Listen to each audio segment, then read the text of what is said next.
इंसानी जिस्म दुनिया की पेचीदा तरीन मशीन है, मोस्ट कॉम्प्लिकेटेड स्ट्रक्चर। 10 इसमें सिस्टम काम कर रहे हैं, ये स्केलेटल हड्डियों का, ये हजम का, डाइजेस्टिव है, सांस का, और 78 ऑर्गन्स है, मुख्तलिफ उज़्व, आंख, जिगर, गुर्दा, दिल, फेफड़ा, और 5.6 लीटर खून गर्दिश करता है पूरे जिस्म में, और दिन में 12,000 मील का सफर तय कर लेता है, और 37 खरब खलिए इंसान के जिस्म में सेल्स है।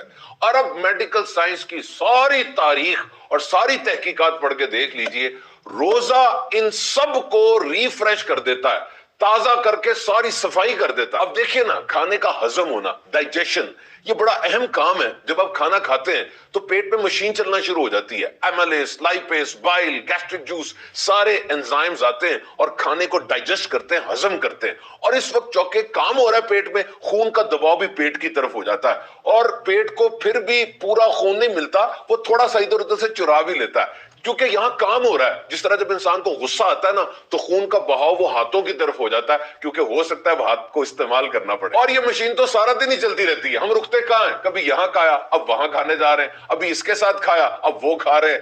तो ये चलती रहती है, ये काम होता रहता है। लेकिन रोजे के दौरान ये मशीन रुक गई, पेट में खाना नहीं है, तो दिमाग को अब मौका मिल गया कई दूसरे काम करने का, और वो ताकत जो यहां लग रही थी अब वो दीगर कामों की तरफ लगेगी, जिसमें एक अहम तरीन काम वो डिटॉक्सिफिकेशन है, यानी जिस्म से जहरीले मवाद का इखराज। और ये जापानीज साइंटिस्ट योशिनोरी ओसुमी की जो तहकीक है, लाइसोसोम रिसाइकल, कि इतनी मशीन जब चलती है उसमें फाजिल मवाद, टॉक्सिक मटेरियल, जहरीली चीजें पैदा होती है ना, गंद पैदा होता है। एक तो ये कि वो गंद निकल जाए, और रोजे के अंदर एक स्पेशल रिसाइकल मशीन एक्टिवेट हो जाती है, और वो क्या कि ये फाजिल और गंदा मवाद ये फायदेमंद चीज में तब्दील हो जाता है। जैसे अब अपने कपड़े फेंक दें तो वो आलूदगी का सबब बनेगा, गंद पड़ जाएगा ना, लेकिन अगर वही पुराने कपड़े आप फैक्ट्री को दें और फैक्ट्री उन पुराने को नया करके आपको वापस दे दे, तो क्या ही बात है।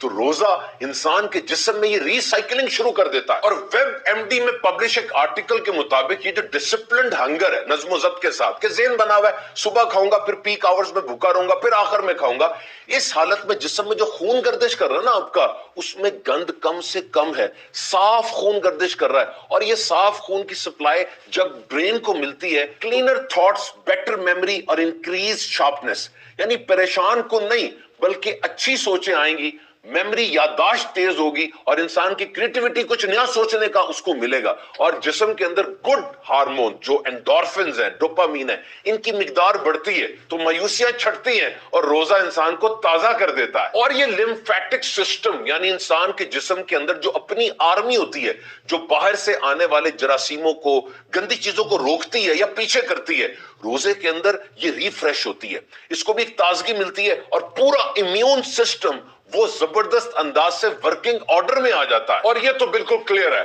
कि रोजे में इंसान के अंदर बर्दाश्त पैदा होती है, फोकस और माइंडफुलनेस।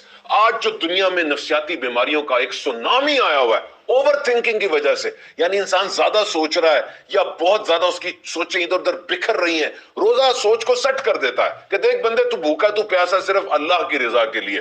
माइंड सेट हो गया, फोकस सेट हो गया, और अब ये उछलता कूदता दिमाग वो बैलेंस्ड अप्रोच में आ जाएगा, इत्तेदाल के अंदर आ जाएगा। तो सही अंदाज से असूलों के साथ रोजे रखने वाले एंजाइटी, डिप्रेशन, टेंशन से बचेंगे इंशाअल्लाह। और अब जो दुनिया में 2 अरब से ज्यादा लोग ओवरवेट है, उनका वजन ज्यादा है या खतरनाक हद तक ज्यादा है, तो देखिए, under proper medical guidance, fasting can prove to be an effective, surest and easiest way to shell out excessive fats with an acceptable amount of side effects.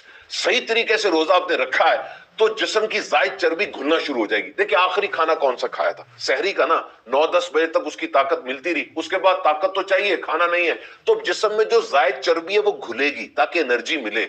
और विसरल फैट, यानी जो अंदर कहीं जिस्म के आज़ा के ऊपर चर्बी चढ़ी होती है खतरनाक, वो भी घुलेगी और ऊपर वाली भी घुलना शुरू होगी। लेकिन ये उस सूरत में होगा जब आप इत्तेदाल और म्याना रवि रखेंगे।